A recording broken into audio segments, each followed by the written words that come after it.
Okay बेटा, हम लोग पहुंचे बिल्स ऑफ एक्सचेंज में, सम्स वाले पेजेस में। क्वेश्चन नंबर 3, ये टीएस गरेवाल का क्वेश्चन 3 है। मैंने थोड़ा जूम लेवल कम रखा है ताकि ए की बुक्स और बी की बुक्स में दोनों सामने सामने दिखा पाऊँ आपको। फिर मैंने ब्लैंक फॉर्मेट बना के रखा है ए की बुक्स और बी की बुक्स का, ठीक है। अब ध्यान देना, जब भी कोई भी क्वेश्चन स्टार्ट होगा तो मैं पहले एक अपने ही ढंग से कुछ कैलकुलेशन लिखूंगा मैं यहाँ पे। ये कैलकुलेशन आप एग्जाम में लिखो तो भी चलेगा, नहीं लिखो तो भी चलेगा। मैं यहाँ पे कुछ वर्किंग नोट्स बनाऊंगा, कुछ मैं यहाँ पे कैलकुलेशंस लिखूंगा।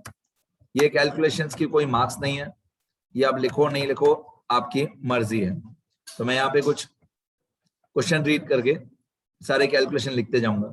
यहाँ पे लिखा है on 1 January 2021 A sold to B, A sold goods to B for ₹5,000 1 January 2021। तो मैं यहाँ पे लिखूंगा 1 जनवरी 2021 मिस्टर ए ने, देखना मेरा कैलकुलेशन लिखने का तरीका थोड़ा सा अलग है। ऐसा कोई भी तरीका टेक्स्ट बुक में गरेवाल में कहीं पे दिया हुआ नहीं है, ये मेरा तरीका है और मेरे को इसी कैलकुलेशन में से ही सब कुछ समझ में आता है। बिना कैलकुलेशन के मेरे को मजा ही नहीं आता। तो ये कैलकुलेशन ध्यान से देखना। On 1/1/2021 A sold goods to mister B, A ने मिस्टर बी को गुड्स सेल किए। A sold goods for ₹5,000। अब जो गुड्स बेचे वो 5,000 रुपीज के बेचे। A sold goods to mister B for 5,000 plus IGST 18%। इस 5,000 में IGST 18% हम ऐड करेंगे। Add IGST @ 18%। तो 5,000 रुपए का 18%, 5,000 रुपए मल्टीप्लाई 18 डिवाइडेड बाय 100। तो 5,000 रुपए का 18% होता है 900। 5,000 रुपए का 18% होता है 900। ये 900 में ऐड कर दूंगा तो मेरा टोटल आ जाएगा 5900। ठीक है, आगे और क्वेश्चन में क्या लिखा हुआ है? A received ₹900 by cheque from B. A को 900 रुपए मिल गए। तो टोटल हमारा आप बोल सकते हो ये 5900 जो था, ये 5900 हमारा लिस्ट प्राइस है। नहीं, ये 5,000 रुपीज हमारा लिस्ट प्राइस है, यहाँ नेट प्राइस है। ये 5,000 रुपीज हमारा नेट प्राइस है। और जितना नेट प्राइस होता है उतना सेल्स अकाउंट क्रेडिट होता है। जितना नेट प्राइस होता है उतना सेल्स अकाउंट क्रेडिट होता है। सेल्स अकाउंट भी क्रेडिट हो जाएगा, IGST अकाउंट भी क्रेडिट हो जाएगा। ठीक है, 5,000 सेल में क्रेडिट होगा, 900 IGST में क्रेडिट होगा। राइट, टोटल हमको कितना पैसा लेना था? 5900। उसमें लिखा हुआ है ए रिसीव्ड, क्वेश्चन में लिखा हुआ है A received ₹900 by cheque from mister B. A को 900 रुपीज मिले by cheque from mister B. तो मैं यहाँ पे कैलकुलेशन लिखता हूँ कि हम लोगों को 900 रुपीज मिले। अब सीधी बात है, अगर हमको 5900 रुपीज मिले, 900 रुपीज हमको मिल गए, अगर 5900 रुपीज में दे 900 रुपीज हमको मिल गए बाय चेक, रिसीव्ड चेक, तो जितना रिसीव्ड चेक होगा उतना बैंक अकाउंट डेबिट होगा। हमको 900 रुपीज का चेक मिल गया तो 900 रुपीज बैंक में डेबिट होगा। बाकी 5,000 रुपीज जो हमको नहीं मिले, जो बाकी 5,000 हमको नहीं मिले, ये मिस्टर बी अकाउंट डेबिट होगा। मतलब मैं ऐसा अज्यूम कर रहा हूं कि हम लोग मिस्टर ए हैं, हम लोग मिस्टर ए हैं। तो मिस्टर ए की बुक्स में होगा B account debit 5,000, bank account debit 900, to sales account 5,000, तो आउटपुट IGST अकाउंट 900। तो B debit, bank debit, to sales, तो आउटपुट IGST। आप सबको मालूम है कि सेल करते रहे हम लोग आउटपुट लिखते हैं और परचेस करते रहे हम लोग इनपुट लिखते हैं। तो ये कैलकुलेशन मैं नहीं करता हूं, मेरे को मजा ही नहीं आता। ये कैलकुलेशन के साथ ही मेरे को अच्छी तरह समझ में आता है। आगे और क्वेश्चन में क्या लिखा हुआ है? A received ₹900 by cheque from B. आगे तो यहाँ पे लिखा हुआ है आगे क्वेश्चन में, A received 900 by cheque from B and drew on him a bill for the balance amount payable after 3 months. अभी हम लोगों ने एक बिल ड्रॉ किया, सीधी बात है, बैलेंस अमाउंट होगा ये 5,000। मतलब हमारा जो बिल रिसीवेबल होगा, हमारा बिल रिसीवेबल होगा बैलेंस अमाउंट का, मतलब 5,000 रुपीज का, और इसका पीरियड है 3 मंथ्स। ये वाला 5,000, मतलब हम लोग मिस्टर ए हैं, हमको टोटल पैसा लेना था 5900, उसने 900 रुपीज हमको मिल गया बाय चेक, बाकी 5,000 हमको लेना बाकी था। ये 5,000 रुपीज का हमने एक बिल रिसीवेबल ड्रॉ किया और उसका पीरियड है 3 months। यहां से हमारा बिल्स ऑफ एक्सचेंज स्टार्ट हो गया। आगे, and drew on him a bill for the balance amount payable after 3 months, payable 3 months after date, the bill was duly accepted by B। मतलब A ने draw किया, B ने accept किया। A retained the bill up to due date। A ने ये bills of exchange up to due date retain किया। अब retain किया मतलब कौन सा मेथड? रिटेन किया मतलब फर्स्ट मेथड। A ने यही बिल्स ऑफ एक्सचेंज रिटेन किया अप टू मैच्योरिटी। तो रिटेन्ड मतलब फर्स्ट मेथड। तो मेरी हैबिट है, जब भी कोई भी बिल्स ऑफ एक्सचेंज होता है, जब भी क्वेश्चन में कोई बिल्स ऑफ एक्सचेंज आता है, तो मैं इस तरीके से एक एरो लगाता हूं और इस एरो के बाजू में मैं मेथड का नाम लिखता हूं। ये एरो के बाजू में मैं हमेशा मेथड का नाम लिखता हूं। यहाँ पे हमारा फर्स्ट मेथड है इस क्वेश्चन में, और फर्स्ट मेथड कौन सा होता है? When the bill is retained up to maturity. तो मैं इसी तरीके से एक एरो लगाता हूं और एरो के बाजू में मैं मेथड का नाम लिखता हूं। 4 मेथड होते हैं, retained, discounted, endorsed, BSFC। retained, discounted, endorsed, BSFC।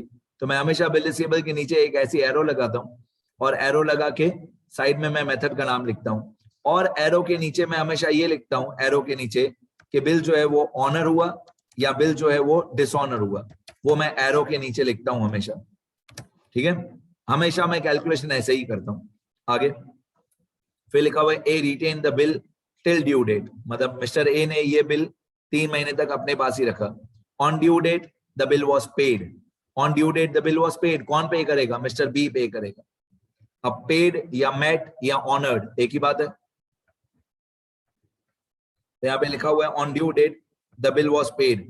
Bill was paid मतलब मैच्योरिटी डेट के दिन ये बिल ऑनर हो गया, मतलब मिस्टर बी ने बिल पे कर दिया। अब ऑनर्ड या पेड या मेट सब एक ही बात है। आगे बढ़ते हैं, और क्या लिखा हुआ है? Pass journal entries in the books of A and B also show necessary accounts in the books of both the parties. Necessary accounts अभी नहीं, अभी हम लोग सिर्फ जर्नल एंट्री पे ध्यान देंगे। ठीक है, अब मैं डेट्स की कैलकुलेशन बताऊं। ये जो भी सेल वाली डेट एंट्री होगी, सेल वाली एंट्री जो भी होगी, ये 1/1/2021 पे होगी। बिल रिसीवेबल कौन सी डेट पे ड्रॉ किया? बिल रिसीवेबल भी हमने 1/1/2021 पे ही ड्रॉ किया। बिल रिसीवेबल की डेट क्या होगी? सेम डेट होगी, 1/1/2021, इसी दिन पे बिल ड्रॉ किया। अब बिल ऑनर कब होगा? बिल की मैच्योरिटी डेट क्या है? बिल की मैच्योरिटी डेट निकालने के लिए ये बिल ड्रॉ करने की डेट है। 1/1/2021 पे हमने बिल ड्रॉ किया, ये 1/1/2021 पे हमने बिल ड्रॉ किया। बिल का पीरियड है 3 months। ये 3 months हम इसमें प्लस करेंगे, प्लस 3 months। अब दिमाग लगाओ, 1/1/2021 में आप 3 months को पहले प्लस करो। 1/1/2021 प्लस 3 months, तो ये आएगा 1 अप्रैल 2021। मतलब 1 जनवरी में 3 महीने प्लस करो तो 1 अप्रैल आएगा। फिर plus 3 days of grace, plus 3 days of grace, 3 दिन एक्स्ट्रा। हमारी इंडिया की गवर्नमेंट बोलती है कि जितना भी आपने बिल का पीरियड दिया है मिस्टर बी को, जितना भी आपने टाइम पीरियड दिया मिस्टर बी को पैसे पे करने के लिए, लास्ट में 3 दिन मिस्टर बी को एक्स्ट्रा दो। उसको बोलते हैं 3 days ऑफ ग्रेस। फ्री में एक्स्ट्रा 3 दिन और दो। जब भी बिल्स ऑफ एक्सचेंज होगा, कोई भी बिल्स ऑफ एक्सचेंज होगा, कोई भी बिल्स ऑफ एक्सचेंज का मेथड होगा, रिटेन या डिस्काउंटेड या एंडोर्स या बीएसएफसी, कोई भी मेथड होगा, उसमें आपको 3 दिन एक्स्ट्रा हमेशा अपने डेटर को देने हैं। तो ये 3 महीने जो क्वेश्चन में दिया हुआ हो, ये 3 महीने या जितने भी महीने हो जो क्वेश्चन में पीरियड ऑफ बिल दिया हो, ये 3 days ऑफ ग्रेस हमेशा आपको प्लस करना ही है। 3 days of grace compulsory, 3 days। तो 1 अप्रैल में 3 days प्लस करोगे तो ये आएगा 4 अप्रैल 2021। ये आएगा 4 अप्रैल 2021, जिस दिन बिल ऑनर हुआ। इसको बोलते हैं मैच्योरिटी डेट। 4 अप्रैल 2021 को क्या बोलते हैं? मैच्योरिटी डेट बोलते हैं। और मैच्योरिटी डेट के दिन ये बिल ऑनर हो गया, इसको मैच्योरिटी डेट बोलते हैं। और मैच्योरिटी डेट के दिन ये बिल ऑनर हो गया 4/4/2021 के दिन। डन। अब मैं आपको इसकी जर्नल एंट्रीज बताऊंगा एक एक करके। सबसे पहले तो ए ने गुड सेल किए, कितने? 5000। तो ए की बुक्स में 5000 सेल अकाउंट क्रेडिट और 900 आईजीएसटी में क्रेडिट। अब यहाँ पे मैंने फॉर्मेट बना के रखा है, एक side journal entry in the books of A और एक side journal entry in the books of B. तो पहली डेट होगी हमारी कौन सी? जिस दिन सेल हुआ 1/1/2021 पे। सेल की डेट ये वाली 1/1/2021, 1/1/2021 पे ए की बुक्स में आप देख रहे हो लेफ्ट साइड पे लिखा हुआ है जो भी येलो बैकग्राउंड है journal entry in the books of mister A, और राइट साइड पे जो भी पिंक कलर का बैकग्राउंड है ये journal entry in the books of mister B. तो जब भी मैं बोलूंगा पहला पेज मतलब ए की बुक्स, जब भी मैं बोलूंगा सामने वाला पेज मतलब बी की बुक्स। तो ए क्या करेगा, ए पहले 5000 क्रेडिट करेगा सेल में, फिर 900 क्रेडिट करेगा आईजीएसटी में। तो ए की बुक्स में क्रेडिट साइड पे to sales account, to output IGST account, ठीक है। अब ए क्या लिखेगा 5000 सेल और 900 आउटपुट आईजीएसटी। 900 हमको मिल गया बाय चेक और 5000 हमको मिलना बाकी है। जो 900 हमको मिल गया बाय चेक उसमें बैंक अकाउंट डेबिट, और जो 5000 हमको मिलना बाकी है उसमें mister B account debit. Mister B is the receiver, debit the receiver. तो सेल अकाउंट हमेशा क्रेडिट होता है, one type of income. Output IGST हमेशा क्रेडिट होता है, जिस साइड सेल होता है उसी साइड जीएसटी आता है। सेल क्रेडिट होगा तो जीएसटी भी क्रेडिट होगा। ओके 900 का चेक हमको मिल गया और 5000 हमको मिलना बाकी है, ठीक है। अब मैं एंट्री लिखूंगा, नरेशन लिखूंगा।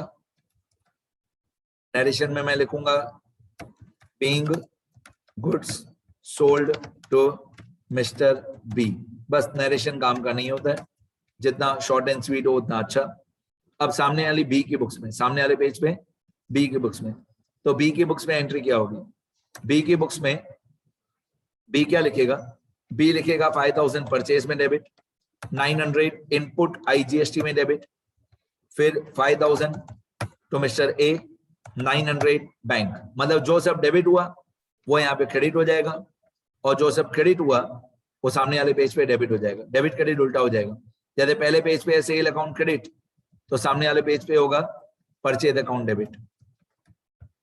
पहले पेज पे है ए की बुक्स में सेल अकाउंट क्रेडिट, तो बी की बुक्स में होगा purchase account debit.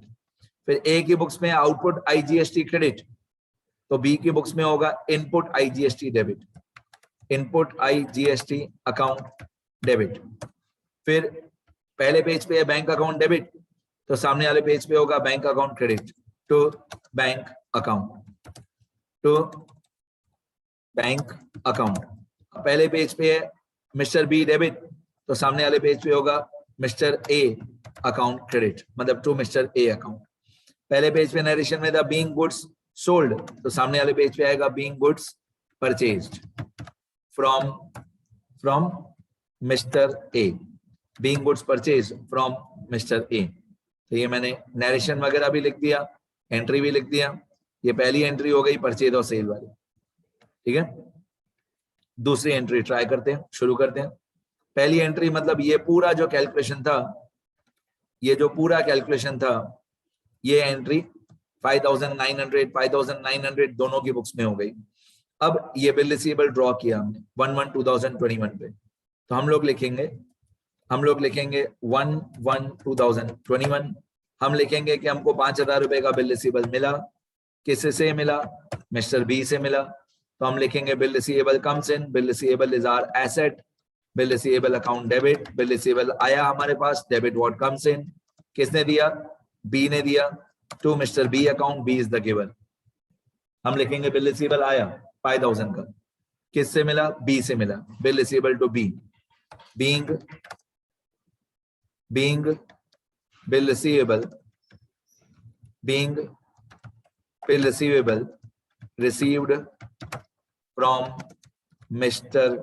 B, being bill receivable received from Mr. B, तो हम लिखेंगे bill receivable debit to Mr. B। सामने वाले पेज पे 1/1/2021 Mr. A account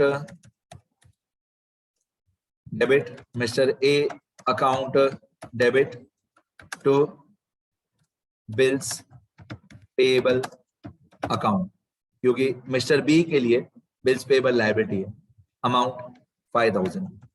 बेटा लगभग ये लेक्चर आधे मिनट में एंड हो जाएगा। एक एंट्री बाकी है, शायद रह जाएगा, टाइम एंड हो जाएगा तो मैं नेक्स्ट वीडियो में कंटिन्यू करूंगा। जो एक एंट्री बाकी है यहीं से आगे कंटिन्यू करेंगे, देखते रहना। यहाँ पे वीडियो एंड हो जाएगा, देखते रहना।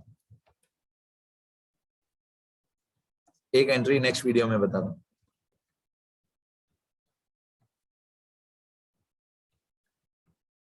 ये बता दिया मैंने। Mister A to bills payable, narration being bills payable accepted, being bills payable accepted and given to Mr. A.